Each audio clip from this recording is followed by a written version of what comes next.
This is it. Russia's military is, quote, as ready as they can be for a possible large-scale invasion. Russia does invade Ukraine. As Russia invades Ukraine, tensions continue mounting. Putin chose this war, and now he and his country will bear the consequences. This is the defining hour. It is during this short period of time that my legacy will be sealed. Here, I will be either hailed for my accomplishments, feared for my wrath, or hated for my intentions. Maybe all three will come true, maybe none. One thing is for certain, it is make or break for me. While you sit there comfortably in your chair, listening to my rant, my whole world is seemingly crumbling right before my eyes. All I have done my whole life has been leading up to this very moment. This is when my work either pays off or doesn't. The war in Ukraine has the world tremble as I show them where my red line is. But how did we get here? Do you remember when I became the president? Клянусь, при осуществлении полномочий президента Российской Федерации уважать и охранять права и свободы человека и гражданина. When I promised the world to my people? Обещаю вам, что все демократические завоевания нашего народа будут, безусловно, обеспечены и гарантированы. Do you? Но ни в коем случае не будем скатываться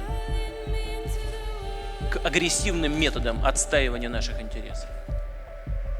I remember. This summer in Moscow has brought the kind of mass sustained protest that we haven't seen here for years. Now sit back and enjoy while I open up about my past and how we got to this very moment. I'll tell you the intricate details of all that has happened in my life from my very own perspective. And in the end, you'll know exactly what this is all about. The war, the misery and the fighting. It will all be as clear as light. Let's get this over with, before I have to go do some presidential stuff. Thank you for watching.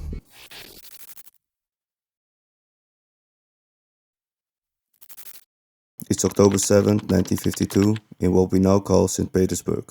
While my father stands outside in the cold, probably smoking his 10th cigarette in a row, my mother is giving birth to me. Who could blame my father for stressing so much?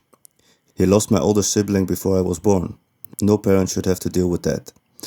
While one of them died in infancy, the other one had to pay the ultimate price during the siege of Leningrad. By those nasty Nazis. Curse them. They killed my sibling along with so many souls. While the West relaxes and thinks that their threat is over, I'm still fighting them. More on that later. Anyway, excuse me for the sidetrack. Let's move on.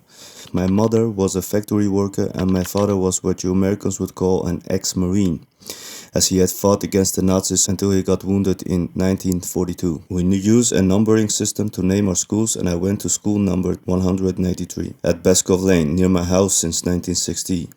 During this period I read the works of Karl Marx, Friedrich Engels and Lenin, simply because they gave me a clear idea of how society should be structured within the confines of socialism. They deal in showcasing the true downfalls inherent to capitalism.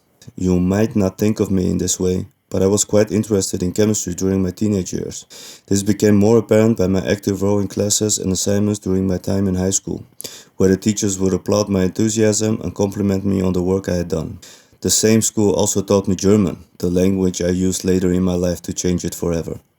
More on that later. During my time in high school, I played handball and played music of the Beatles. Yes, that Beatles. I was actually quite fond of everything Western, from music to science. So I thought to myself, what can I do to mingle and learn from the West? What kind of job fits me best to follow my passion? With the closed borders and all that, I couldn't just emigrate to the West. I had to hatch a plan. Life being life, I started studying law at the Leningrad State University in 1970. I mean, what was I supposed to do? I couldn't just sit on my laurels and wait for the opportunity to rise. I had to work and put in the hours to get somewhere. In 1975, I finally graduated with my thesis. What was it called again? If I remember correctly, I named it something along the lines of the most favored nation trading principles in international law. Man, the stress I had to endure to put the thesis together. It would almost cost me my health. So okay, I was done with the university, I was ready for the workforce. What's next? I couldn't just sit in an office all day and be a lawyer, protecting petty thieves and small-time criminals. My life was about more than that. If I ever want to visit the outside world, my best bet will be to work at the KGB. So that's what I did.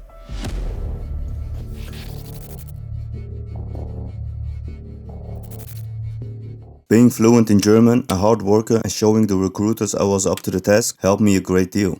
You see, I was the only one of the 100 students that got selected, and my job was pretty straightforward.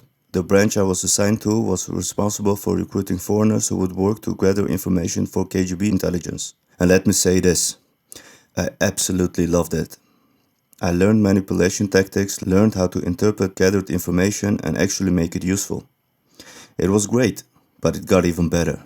In 1985, after the guys above noticed my talents, I was assigned as an undercover agent in Dresden. My name? Mr. Adamov. Beautiful. I was even able to choose myself. I genuinely enjoyed spending time with Germans.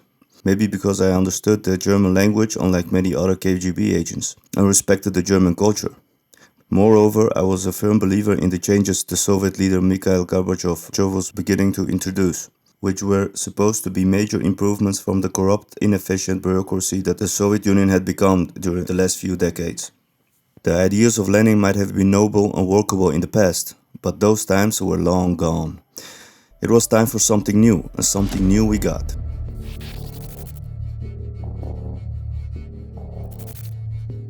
In 1990, I returned to Leningrad and continued my undercover intelligence work for the KGB. During this time, the KGB and the Soviet army still operated in Eastern Germany. Therefore, I returned to Leningrad in early 1990 as a member of the Active Reserves, where I worked for about 3 months with the International Affairs section of Leningrad State University, reporting to Vice Rector Yuri Mochanov, while I was working on my doctoral dissertation. There I looked for new KGB recruits, watched the student body, and renewed my friendship with my former professor Anatoly Sobchak, soon to be the mayor of Leningrad. A wise man once said, "You're only worth the people you know, after all." I left the KGB with the rank of colonel to get involved in politics because I didn't like Soviet leadership and their backwards ways of doing things. So I went to work for Anatoly Sobchak, the mayor of St. Petersburg, as an aide, and during the process in 1994 I became the deputy mayor. This is what I mean. You need to know the right people to get to the right positions. Becoming deputy mayor will be my breakthrough in politics. I got the chance to get close to the most influential people in the area. With my knowledge of manipulation and human psychology, I was able to get in the right circles. In the meantime, I learned that all my efforts to improve the city of Leningrad, now St. Petersburg, and make it a great financial powerhouse was futile. I mean, what did I expect? There was still rampant corruption, a lot of unnecessary bureaucracy plagued the city and even the whole country. I mean, sure, the fall of Soviet Union was a great shock for all of us, but we all had the hope that we would all get better sooner or later. Nothing changed. The city grew, but not by the amount I had hoped for, so we needed to change things up. In 1996, after the defeat of my mentor, Anatoly Sobchak, I had to step down as deputy mayor. I decided to move to Moscow to pursue other ventures. This is where everything went fast. Really fast. You see, in 1998 I got appointed to head of the FSB, the successor to the KGB, replacing Nikolai Kovalyov. Seeing how well I was doing, Mr. Yeltsin, who was the president at the time, appointed me as head of the Security Council. This council deals with Russia's security strategy and coordinates the Interior Ministry, Ministry of Defense, Federal Border Guard Service and National Security Service. This was apparently just the beginning though.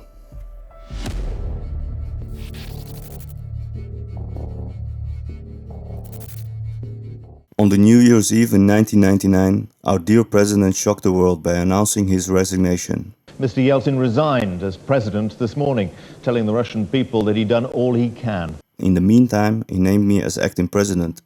He named the Prime Minister, Vladimir Putin, as acting president until elections next March. Though I was pleasantly surprised, I might have masterminded it all along, but that's a story for another time. Either way, so I was now the acting president of Russia, the country I worked my whole life for. The country I was willing to give my life for ever since I read the works of the great leaders mentioned earlier. Immediately, Western news media and the US government scrambled to create a profile of the new Russian leader. But unfortunately for them, there was little information due to my secretive background as a KGB agent. My history as a spy caused many Westerners and some Russians to question whether I should be feared as an enemy of the free world. But it didn't bother me. I would have done the same. For them, I was a nobody, just a guy that came from behind the shadows and was right in the spotlight. So I had to do something.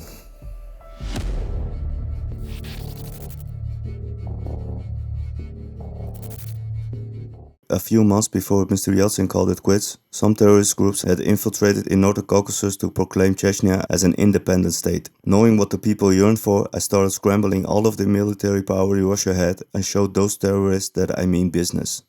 My people missed the days when Russia and Soviet Union were unbeatable.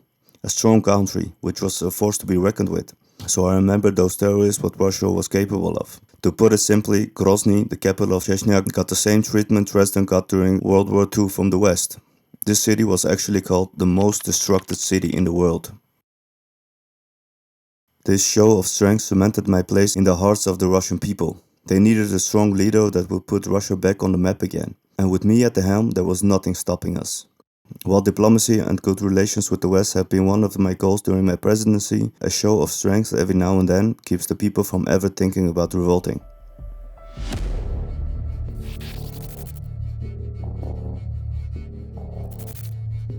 In my first speech as acting president, I promised freedom of speech, freedom of conscience, freedom of the press, the right to private property. These basic principles of a civilized society will be protected. Well, let me say this, I tried.